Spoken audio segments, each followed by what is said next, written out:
السلام علیکم اور خوش آمدید۔ کبھی ایسا محسوس ہوتا ہے کہ دل میں کوئی بات اٹکی ہوئی ہے، کوئی ایسی خواہش جو کسی سے کہیں نہیں جا رہی۔ اچھا، آج ہم ایک ایسے ہی خاص روحانی عمل کے بارے میں بات کریں گے جو اس مشکل کو آسان بنا سکتا ہے۔ اکثر ہماری زندگی میں ایسے لمحے آتے ہیں جب ہم دل کی بات کہنا تو چاہتے ہیں، لیکن ایک ڈر ہوتا ہے کہیں بات بگڑ نہ جائے، کوئی غلط نہ سمجھ لے، اور بس اسی الجھن میں وہ بات دل ہی میں رہ جاتی ہے اور ایک بے چینی سی لگی رہتی ہے۔ تو چلیں سب سے پہلے اسی احساس کو تھوڑا سمجھتے ہیں۔ یہ جو ایک کشمکش ہوتی ہے نا، اپنی سچی خواہشات کو زبان پر لانے کی، یہ بہت عام ہے۔ ہم سب کبھی نہ کبھی اس سے گزرتے ہیں۔ اور یہ بات کسی کے لیے بھی ہو سکتی ہے۔ ہو سکتا ہے کوئی اپنے والدین کو کسی بات پر راضی کرنا چاہتا ہو، یا کام پر اپنے باس سے کوئی بات منوانی ہو، یا پھر کوئی ایسا عزیز یا رشتہ دار ہو جس سے بات کرنا ہی ایک مشکل کام لگتا ہو۔ اور اسی الجھن کے بیچ یہ قول ہمیں ایک راستہ دکھاتا ہے کہ سوچنے سے بہتر ہے کر جاؤ۔ مطلب یہ کہ صرف سوچتے رہنے سے، پریشان ہونے سے کچھ نہیں بدلتا۔ اصل چیز ہے قدم اٹھانا۔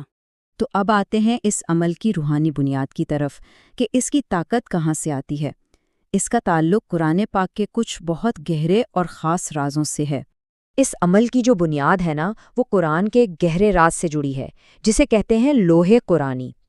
یہ وہ خاص حروف ہیں، وہ پر اسرار الفاظ، جن کے ظاہری معنی تو شاید ہم نہیں جانتے، لیکن یہ مانا جاتا ہے کہ ان کے اندر کائنات کی بہت بڑی طاقت اور حکمت چھپی ہوئی ہے۔ اور مانا جاتا ہے کہ لوح قرآنی جہاں بھی ہو، وہاں ایک مثبت روحانی ماحول بن جاتا ہے۔ وہ جگہ منفی اثرات سے محفوظ رہتی ہے۔ ظاہر ہے اللہ کا کلام ہونے کی وجہ سے اس میں بے پناہ روحانی طاقت اور برکتیں تو ہیں ہی۔ ٹھیک ہے، تو آئیے اب اصل بات پر آتے ہیں۔ دیکھتے ہیں کہ اس روحانی عمل کو کرنے کا صحیح طریقہ کیا ہے، سٹیپ بائی سٹیپ۔ طریقہ بہت سادہ اور واضح ہے۔ سب سے پہلے عمل کے شروع میں 14 مرتبہ درود پاک پڑھنا ہے۔ اس کے بعد ٹھیک 7 مرتبہ الف لام میم پڑھنا ہے۔ جب یہ پڑھ رہے ہوں تو اپنی خواہش کو، اپنی نیت کو پوری توجہ سے ذہن میں لانا ہے۔ پھر جس شخص تک بات پہنچانی ہے اس کا تصور کر کے اس پر پھونک مارنی ہے، اور آخر میں دوبارہ 14 مرتبہ درود پاک پڑھ کے عمل مکمل کرنا ہے۔ اچھا، اب یہاں ایک بہت دلچسپ بات ہے۔ اس عمل کو کرنے کا ایک اور طریقہ بھی بتایا گیا ہے، اور اس میں ایک بہت عام سی چیز استعمال ہوتی ہے، کالی مرچ۔ اس طریقے میں بھی پڑھنے کا عمل بالکل وہی ہے، بس فرق یہ ہے کہ پھونک ہوا میں مارنے کے بجائے کالی مرچ کے 7 دانوں پر ماری جائے گی۔ پھر ان 7 دانوں کو اس شخص کی تصویر کے پیچھے ٹیپ سے لگا دینا ہے، اور آخر میں اس تصویر کو کسی محفوظ اور پاک صاف جگہ جیسے کسی الماری میں رکھ دینا ہے۔ تو اس عمل کو مؤثر بنانے کے لیے کچھ بہت اہم اصول ہیں جن کا خیال رکھنا ضروری ہے، ورنہ بات نہیں بنے گی۔